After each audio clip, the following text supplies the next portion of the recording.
Mesmo após convertidos, continuamos guerreando e tendo que mortificar nossa carne todos os dias. É claro, né? É uma premissa. Temos, é como O ter pessoal certeza. pensa que a conversão implica na anulação de todas as dimensões negativas do teu ser.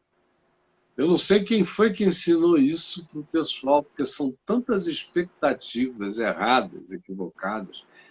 É porque não leem também a Escritura, não leem. Se lessem a Escritura o tempo todo está mostrando que o homem convertido continua lutando. É por isso que Jesus diz que é na nossa perseverança que nós ganharemos as nossas almas. Paulo diz lá em Romanos 7, ele está lá, mas está numa luta danada contra a carne, o pecado que habita em mim. Até ele, admitindo isso, descansar. Descansar. Mas leia até o fim, por favor. Aí é como ter certeza que estamos realmente convertidos e não vivendo na prática do pecado quando, mesmo estando em Cristo há tantos anos, acabamos cometendo às vezes os mesmos erros.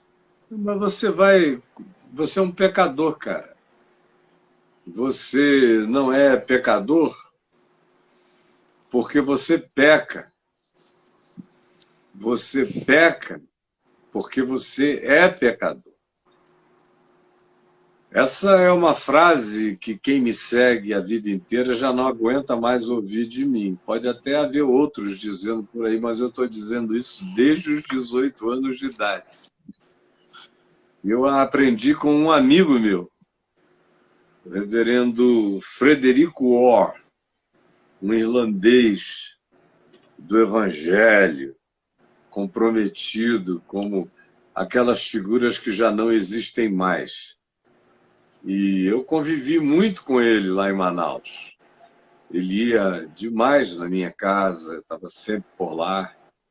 E com meu pai, depois comigo quando eu me converti.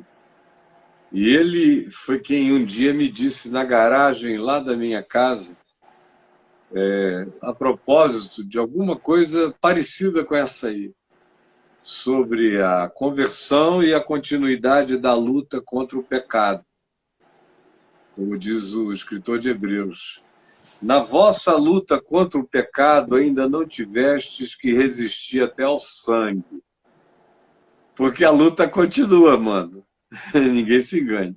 Ele então me disse isso. Caio, você peca não porque você pecou. Você peca porque você é um pecador. É porque você é um pecador que você peca. Você não é pecador porque pecou. E aquilo simples, mas entrou em mim como um machado, entra numa madeira fofa que acolhe toda a lâmina. Entrou em mim e eu passei a dizer para o mundo inteiro, nessas circunstâncias, você não peca porque você é pecador, você ao contrário, quer dizer, você é pecador não porque você peca é porque você é pecador. De modo que até quando eu não estou pecando, eu não deixo de ser um pecador. Quando eu não estou pecando diante dos meus sentidos, da minha consciência, ou da percepção de terceiros, pecando eu estou sempre, eu sou relativo, mesmo quando eu não estou percebendo nada, a relatividade me habita o tempo todo. Então eu não tenho nenhuma presunção sobre o fato de que eu não seja pecador. Eu sou pecador nos meus melhores e mais santificados dias. Eu sou pecador. Eu sou pecador no Monte da Transfiguração, vendo Jesus ser transfigurado. Eu sou pecador. Eu sou pecador andando por sobre as águas. Eu sou pecador fazendo fogo cair do céu. Eu sou pecador multiplicando pães. Eu sou pecador curando doentes. Eu sou pecador fazendo as coisas que Jesus disse para eu fazer. Em meu nome fareis as coisas que eu faço e outras maiores farás, porque eu vou para junto do Pai. Ainda assim, eu faço isso como pecador. Eu nunca não sou pecador em momento algum da minha vida. Eu sou um pecador perdoado, isso sim. Eu sou um pecador sem culpa. Que é o que a maioria das pessoas não consegue entender. Você é um pecador, Caio? Sou. Você está carregando culpa? Não, nenhuma. A culpa Jesus levou na cruz. Está pago e consumado a culpa de qualquer pecado. Que ele já tirou. Tirou como culpa, tirou como ofensa e tirou como sentença de sobre mim. Por isso, eu não carrego nenhuma culpa. Por isso, Paulo diz em Romanos 8:1, depois de dizer que ele era um homem desventurado por causa do pecado, ele disse: a culpa, todavia, eu estou livre dela. Já não há mais nenhuma condenação para os que estão em Cristo Jesus, o nosso Senhor. A culpa não. Eu sou um pecador sem culpa. Foi levado. E o Cordeiro de Deus tira o pecado do mundo. Tira o de ontem, o de hoje, o de amanhã. Tira. É contínuo. Então, eu estou justificado, vocês entenderam? Sou um pecador sem culpa. Sou um pecador santificado, também pela fé. O meu pecado foi perdoado em Jesus na cruz, eu creio nisso. Eu creio nessa pregação de que ele levou sobre nós o pecado de nós todos. Isaías 53, Mateus 8, eu creio. Está consumado na minha vida, isso não é mais nem assunto.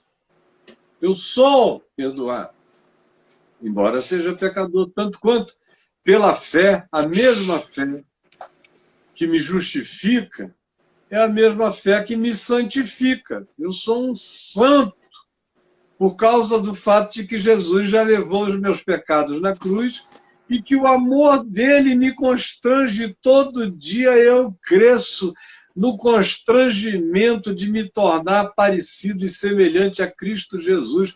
O processo de santificação é esse. Ele tira o pecado da gente e nos põe no mundo com essa alegre missão de nos tornarmos semelhantes a Ele.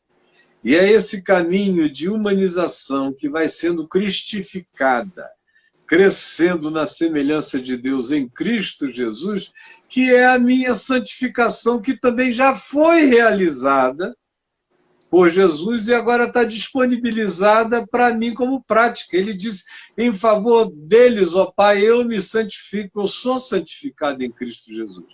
É por isso que Paulo, escrevendo aos Coríntios, que era aquela igreja de uma bagaça safada, horrível, incomparável, ele começa dizendo, aos santos santificados em Cristo Jesus, apesar do que ele ia dizer depois.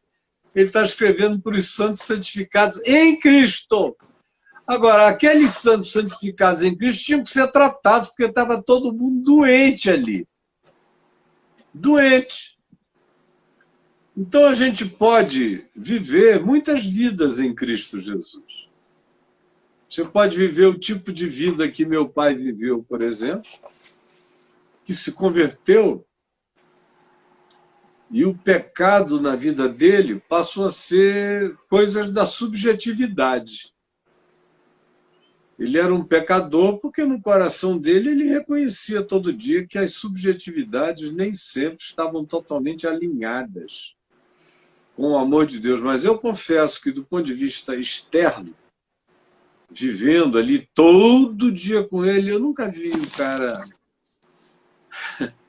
Eu nunca vi o homem pecar. No coração dele, ele vivia dizendo, meu filho, eu sou um gusano, eu sou um pecador. Nós somos, de fato, coisas que não são. E ele não se poupava interiormente, embora do lado de fora eu só visse beleza de santidade. O verdadeiro santo é esse que se enxerga em Deus e percebe a sua tortuosidade de emoções, de sentimentos, de pensamentos, de impactos, de reações interiores que ninguém viu do lado de fora, mas você teve um ímpeto, você sabe que aquele não foi um bom ímpeto, você conseguiu controlar. Mas aquela pulsão, por mais treinado e disciplinado na santificação que você esteja, ela ainda está lá. Tudo é um processo de crescimento interminável. A gente pode cometer um erro horrível na hora de morrer. Pode dizer, olha, só tem uma coisa na vida que eu nunca consegui resolver, morrendo. Eu nunca consegui perdoar fulano, se alguém puder perdoá-lo por mim, que o faça. Tristeza, né? Tristeza. Mas tem muita gente assim. A conversão tem que crescer. É por isso que salvação no Novo Testamento acontece em dimensões diferentes. Eu fui salvo em Cristo Jesus. Na realidade, se eu quiser ser mais extenso, eu já nasci salvo em Cristo Jesus porque o Cordeiro foi imolado por mim antes da fundação do mundo. Durante a história, que foi de 1955 até o dia 18 de julho de 73, durante a história, vivendo como um pecador, eu tive a experiência de me encontrar com a mensagem do Evangelho e da cruz e de crer que Jesus estava perdoando os meus pecados que eu conhecia na história, e eram muitos e milhares. E ele cancelou todos. Eu nunca vivi, nunca mais atormentado por nenhum deles. Eu criei que eu estava definitivamente perdoado, como depois, em 98, quando aconteceram coisas ruins e eu traí meu casamento e fiz o que era errado. Eu sabia que era pecado. Em pecado eu me curvei diante de Deus pedindo perdão por aquele meu pecado que estava machucando tanta gente, a começar da mãe dos meus filhos e tanta gente que me amava. Agora, eu levantei perdoado. Levantei perdoado como Davi se levantou perdoado depois de toda a constatação da miséria que ele tinha praticado. Eu não fiquei orando no dia seguinte, nem no outro, nem fiz nenhuma quarentena. Eu me levantei perdoado de uma vez só. Jesus morreu por mim uma única vez. E o meu pedido de perdão foi uma única vez, e eu sei que ele me disse que já estava perdoado. Caio, tu já estás perdoado, agora levanta e vai cuidar de viver uma vida para minha glória, para curar o coração desses milhões que ficaram feridos, frustrados ou sem entender nada. Vai fazer o teu melhor. Isso aconteceu. Eu tanto me soube perdoado em 73, quanto me soube perdoado em 98, 99. Quem quer que estivesse comigo pode dar testemunho de que eu não vivi de joelho pedindo perdão todo dia, me ralando, me lancetando, sofrendo. Não! A cruz se ergueu uma vez por todas. E foi na presença dele em pé diante do Calvário que eu falei, me perdoa, Senhor.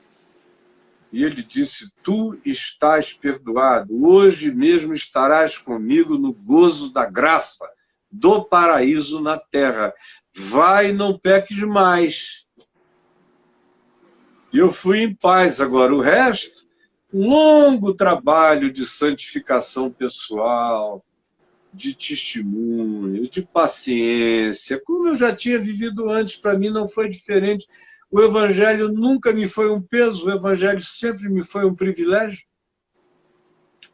Quando eu entendi, na primeira epístola de João, no capítulo 5, que os mandamentos dele não são penosos, e o mandamento dele é amar, um cara que tem a dificuldade com o mandamento de amar o próximo, está muito mal.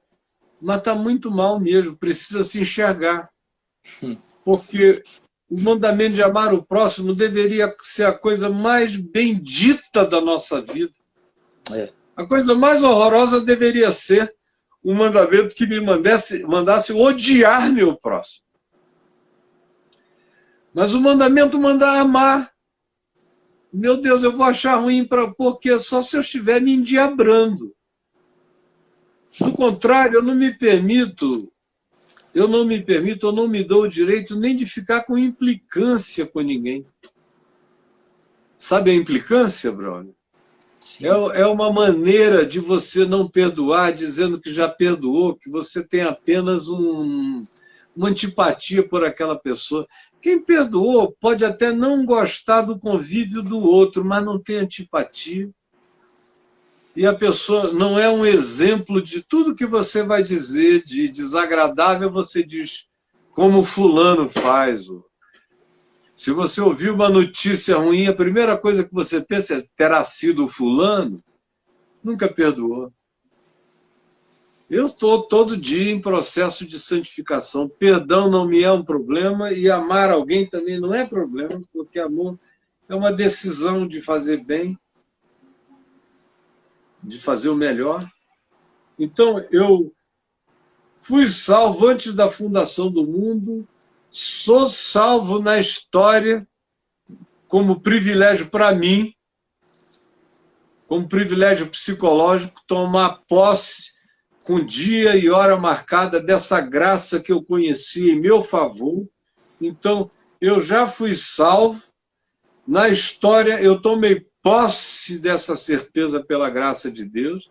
E na continuidade histórica, depois disso, Paulo diz que eu devo desenvolver a minha salvação com temor e tremor, que é o processo de pacificação, de santificação, de acalmamento, que cresce na medida em que você sabe que já está tudo perdoado e feito e consumado, que não há nenhuma condenação. Quanto mais você crê assim, mais você desmobiliza a mecânica do pecado dentro de você e mais você se santifica com naturalidade e vai descobrindo que quanto mais humano, generoso humano e demasiadamente humano no seu amor você for, mais santo você vai se tornando no seu caminho, até aquela hora em que você parte e é absorvido por Cristo Jesus e se torna totalmente semelhante a Ele. Aí você experimenta o objetivo da salvação, que é te cristificar, que é te fazer semelhante em Cristo em tudo, te fazer herdeiro de Deus em tudo, como Cristo, que é o primogênito entre muitos irmãos. Você faz parte dessa família de Deus de posse da plenitude de tudo quanto o Evangelho diz que é bênção de Deus para o tempo presente e é promessa de Deus para a eternidade, onde eu serei como Jesus, glorificado, ressuscitado e eterno, como Cristo é. Eu sou chamado para isso, é isso que vai acontecer comigo, essa é a plenitude da minha vocação e a garantia dela, Paulo diz, de que isso vai acontecer, por isso eu posso ter paz, é que Jesus está assentado à destra da glória nas alturas. Isso se repete o tempo todo na Escritura. E Paulo diz, e nós já estamos assentados com ele. Nós já estamos assentados com ele. Olha bem aqui para mim, você pode me odiar, me detestar. Eu não sei o que é que você sente por mim, nem o que, nem porquê. Você devia buscar saber. Mas não interessa. Olha que bem para mim. Olha bem para mim.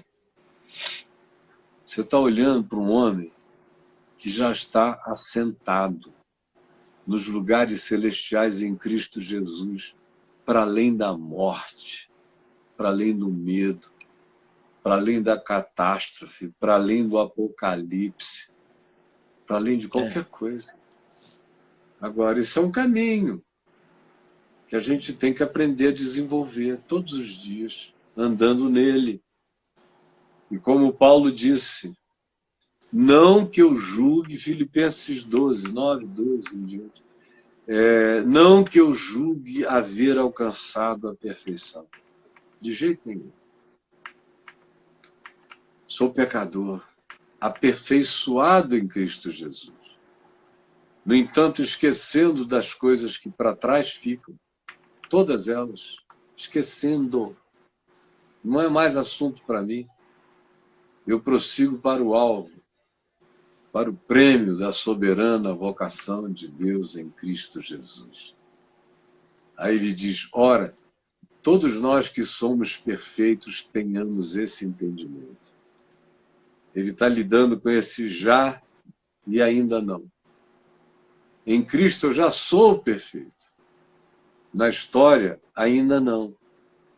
Então, eu sou um perfeito vivendo a mais perfeita imperfeição. Andando em Cristo Jesus sem tormento, sem culpa, sem neurose, sem angústia paranoica. Todos os meus pecados estão perdoados. Cara, isso é saúde mental. Se Freud tivesse conhecido isso na vida dele, a psicologia que ele teria desenvolvido seria totalmente outra. E a conclusão seria poderosamente curadora mesmo. Você já imaginou o Dr. Freud tendo coragem de dizer para um cliente, meu filho, estão perdoados os teus pecados. Seus pecados. Vai em paz, sem culpa, sem medo, sem neurose, está feito. Aprenda a viver nessa serenidade. Agora, tem uma coisa que a gente precisa saber para o nosso amigo, que diz, como é que a gente sabe se é convertido? Convertido é um cara que dá o fruto do amor, que dá o fruto da paz, para que os mandamentos de Deus não são penosos, obedecer o evangelho para ele é um privilégio. Esse é um convertido crescendo na conversão. Ninguém é convertido, como os evangélicos imaginam, como se uma coisa tivesse sido consumada e ele agora fosse um cara para além de qualquer coisa ou pecado. Isso é mentira. O cara tem o green card espiritual, Caio, né? Celestial. Ele tem o green card. Como Lutero disse, né? Que ele descobriu no curso da vida dele, ele pensou antes que o velho Adão, o velho homem, o primeiro Adão, que tinha sido sepultado em Cristo Jesus, estava morto. Ele descobriu no curso da vida que o cara sabia nadar. Ele foi sepultado no batismo. Ele descobriu, no entanto, que o velho homem sabe nadar. E como sabe, a gente o mantém afogado e dá o privilégio da respiração e da oxigenação celestial ao novo homem que se renova segundo a imagem de Deus todos os dias. Agora, anda aqui comigo, meu filho, me segue aí, canal no YouTube, leia. Se vocês fizessem isso, vocês já estavam anos-luz na frente, em pacificação, em compreensão, em discernimento.